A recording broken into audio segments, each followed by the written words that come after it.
much, Baba. Good evening, ladies and gentlemen. Anvum. Oh, Anishia.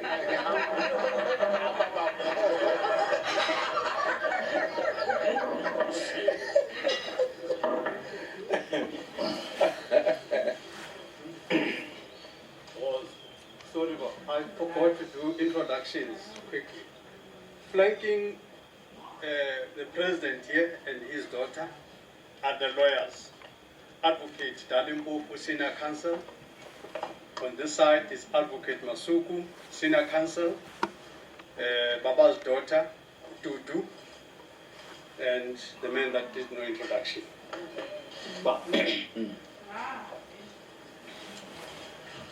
Well, thank you very much, ladies and gentlemen.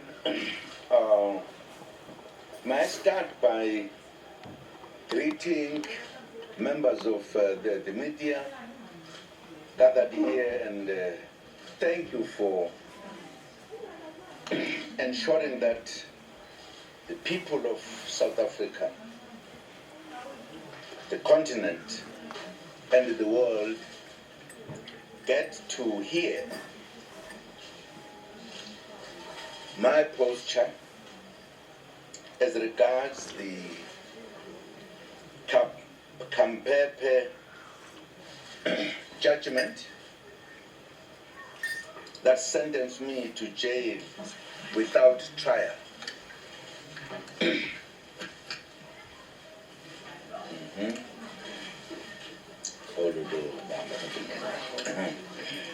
Please allow me to also thank all those people, and peace-loving people indeed, who have shown resolute support, not only for me, but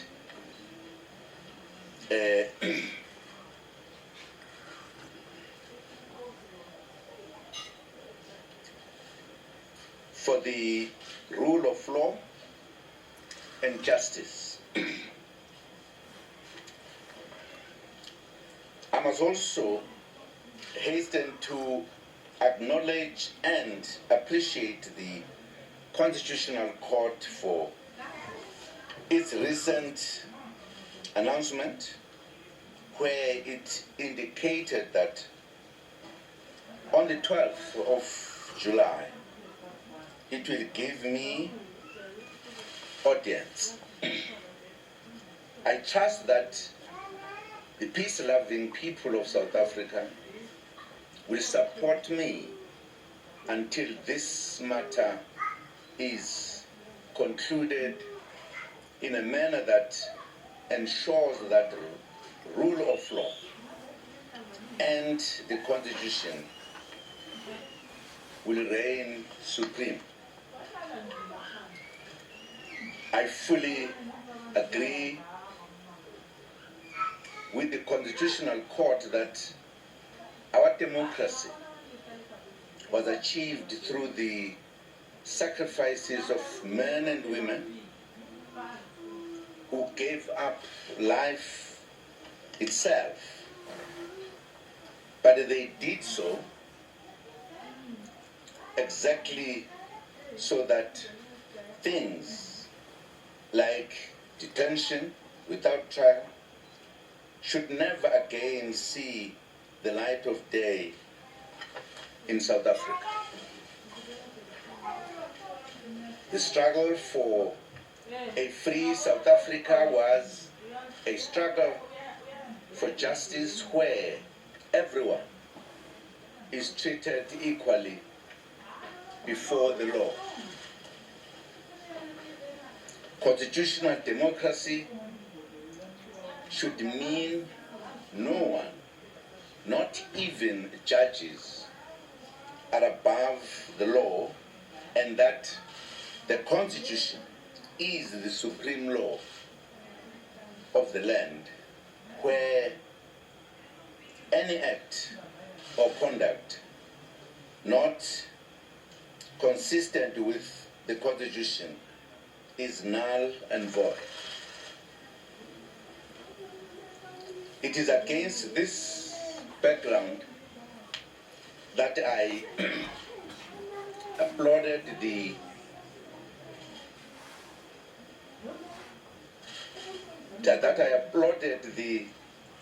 second judgment, which was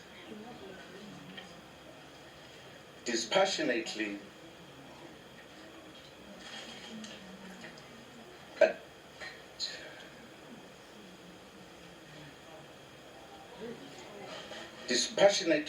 objective, fair, and consistent with the provisions of the Constitution, particularly Section 12(1)(b), which prohibits detention without trial. In the interest of time, please allow me to quickly make a few points. Firstly, contrary to the mainstream narrative and propaganda against me, I've never refused not to appear before the State Capture Commission. In fact, the disagreement or discomfort from my side arose when I was in the attendance at the State Capture Commission. It is my honest view that my past relationship with Judge Zondo began to manifest itself in a manner that caused him to treat me unfairly and with bias. It is in fact incorrect to refer to the State Capture Commission as the Zondo Commission. For an example, if something happened to Judge Zondo, the commission would still continue.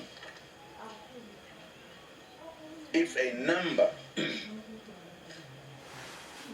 of his family was implicated in state capture allegations, he would necessarily have to recuse himself.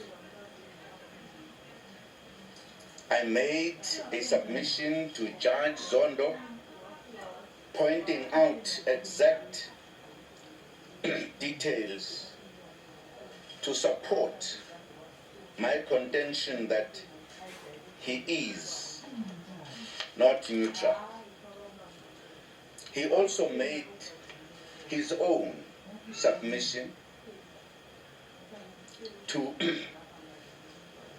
disprove my contention and subsequently ruled that his own submission is victorious.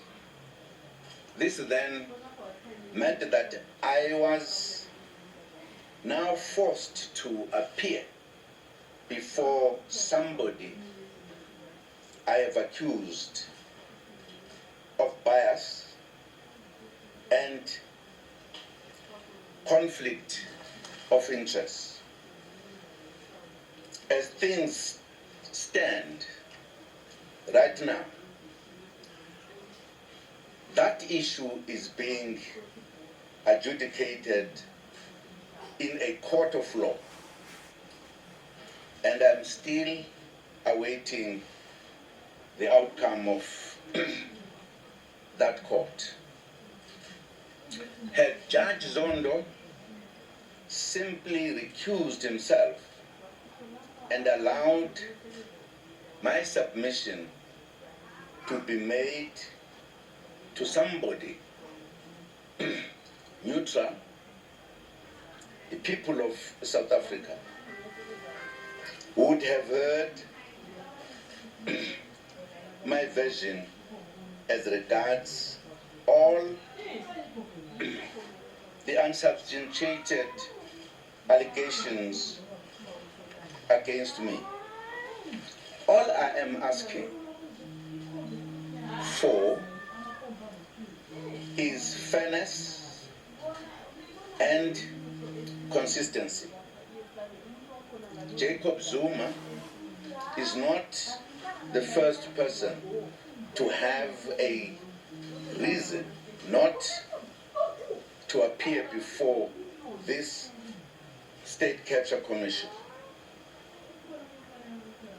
I must not be understood to be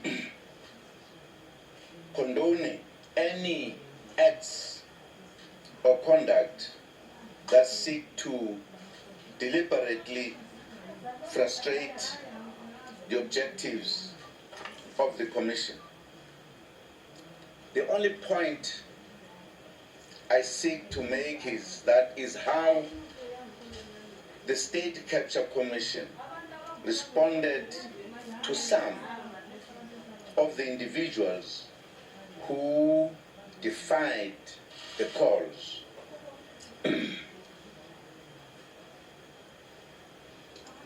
to appear before the Commission. Some of those individuals include prominent names in the private sector who were not persecuted with subpoenas. Even the Constitutional Court was inconsistent in a whole range of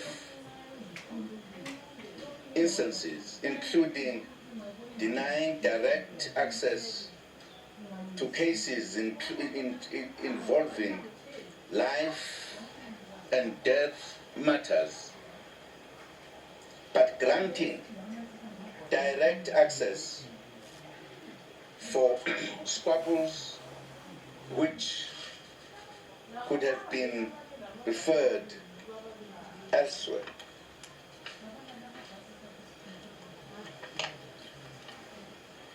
The fact that I was lambasted with a punitive jail sentence without trial is something which should induce a sense of shock to all those who cherish freedom and the rule of law.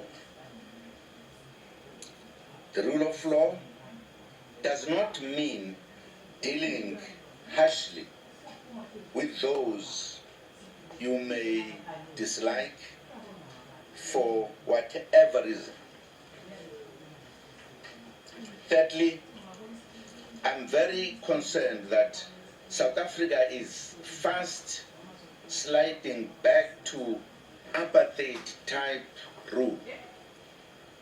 I am facing long detention without trial. Elsewhere, the Secretary General of the ANC has a banning order prohibiting him from addressing meetings. We have a level 4 lockdown with all hallmarks of a state of emergency and the curfews of the 1980s. The only difference is that we only use different levels, like contempt of court instead of detention without trial, but the substance is exactly the same. Being jailed without a trial is not different to the apartheid's detention without trial.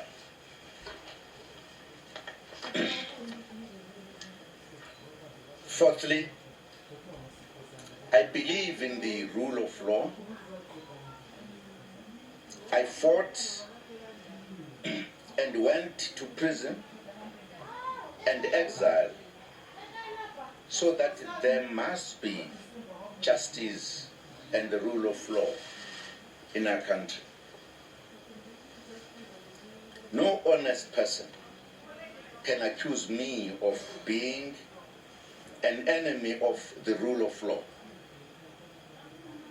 Consistent with this point, I am pursuing peaceful and constitutional methods to deal with this situation by approaching the courts again. I have been in and out of courts for the past 20 years and regularly attending to all my court appearances, except if the doctors advised me otherwise. That is why everyone was shocked when Judge Pillay issued a warrant for my arrest when I was too sick to appear in the court where she was presiding. The same Judge Pillay was part of the Concord panel which ordered my detention without trial. No reasonable person can believe that all members of the majority judgment did their work guided only by the ideals enshrined in our Constitution. Finally, I'm not scared of going to jail for my beliefs. It will not be for the first time. I will be a prisoner of conscience. I have already spent more than 10 years in Robben Island under very difficult and cruel conditions. Even then, I was a prisoner of my conscience and beliefs. However, I have a duty and obligation to ensure that the dignity and respect for our judiciary is not compromised. By sentences that remind our people of apartheid days. Sending anyone to prison without trial is a travesty of our justice, particularly if you cannot even identify the case number of your case. Even today, I call on all my supporters to use peaceful means to protest against this injustice. I really must be clear I'm not asking for sympathy, but justice. My age and health condition and any other mitigating circumstances were not considered when the imprisonment was decided. My family and my comrades insist that these injustices need to be exposed. If it was up to me, I would once again go to jail for my beliefs as early as today, as early as today, whether I come out alive or not. But I have never operated as an individual, and I am therefore guided by views of my family and comrades. I wish to thank my legal team for going the extra mile to challenge these many injustices.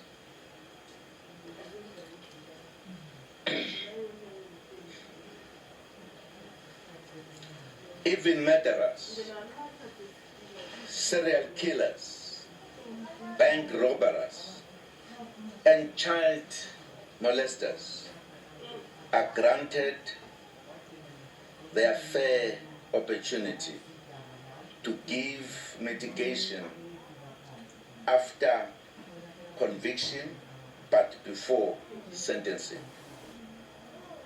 In my case, a strange procedure was adopted by asking me for mitigation before I was found guilty of any crime.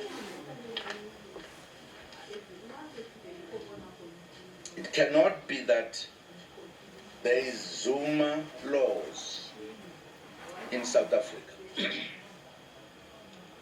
Only Jacob Zuma is only Jacob Zuma is told that normal procedures are not applicable.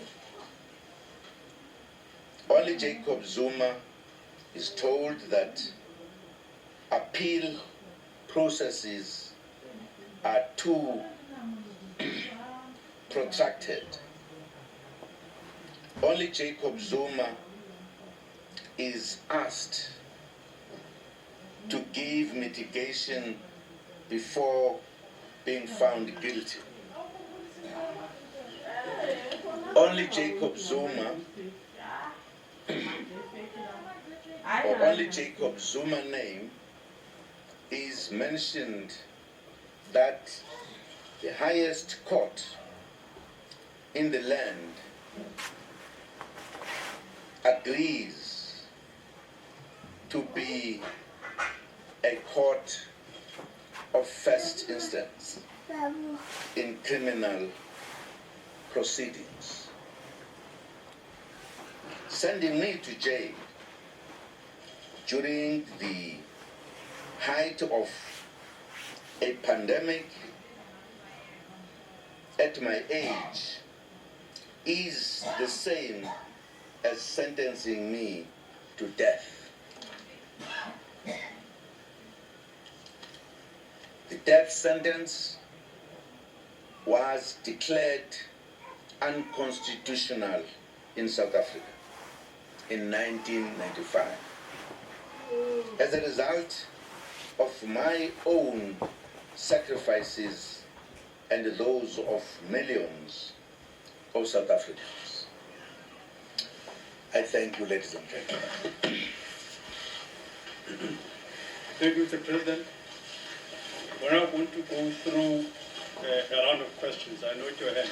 So this is how we're going to do it. We're going to do it with this protocol. We're going to start with the Nkandla people that are here and check if they have a question. They are our hosts. Okay, here. Nkandla media, any question on your side? They don't have a question. Just want to make sure that we respect them, that they are hosts here.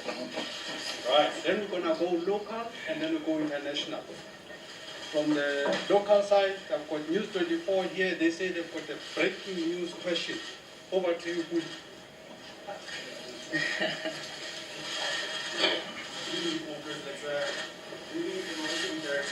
Just take it off a little bit when you're talking because I may not hear. It will also be directed at Advocate Dalimpopo. The State Capture Commission has opposed Zuma's former President Zuma's urgent application for an entity staying his arrest on the basis that the application for the stay of his arrest is a continuation of a pattern of abuse of court process by Mr. Zuma, and courts should not entertain such abuse any longer. It also says Mr. Zuma does not satisfy the requirements for an interim entity. So we just want to find out what is your take on that and what the process for it. Okay, that's one person, one question. And also, just so it's clear, we're not here to run a trial. Okay, so just be mindful of that. I'm going to just take local for now. SABC? I'm actually glad from the witness newspaper. Okay, go ahead. Yes, former President, my question is around activities that has been happening here outside your home since Wednesday. There have been instances where some of the supporters fired shots in the air and they completely disregarded COVID-19 restrictions. Are you going to use this media briefing as an opportunity to reprimand them and condemn their conduct? Okay. Just one question, please. I'm SlyMedia so from Independent Media. I think mine is the most simple question here. You said you are not afraid of going to jail. Then why are you running to the concourse again? Right. Yes, sir. From the news. My question to the President is, Mr. President, you have clearly stated that the judge is a... Just raise your voice, please. Okay, maybe I should just come with it. Mr. President, you have stated that because, the judges in particular have been fair towards you. With this research application, do you believe that maybe this time around, they're actually going to try and do things the right way?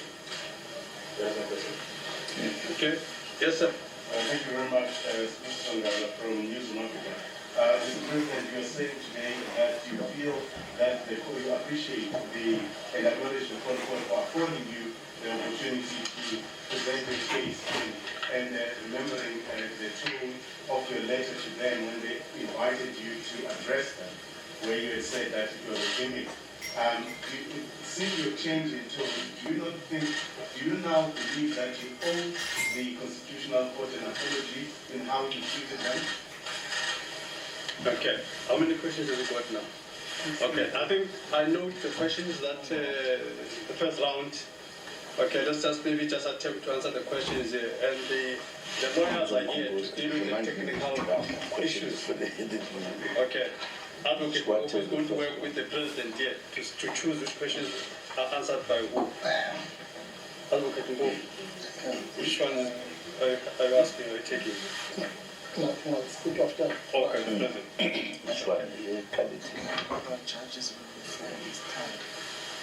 The charges will be fair this time. I will reform the Constitution. And I said, I'm not going to go to jail.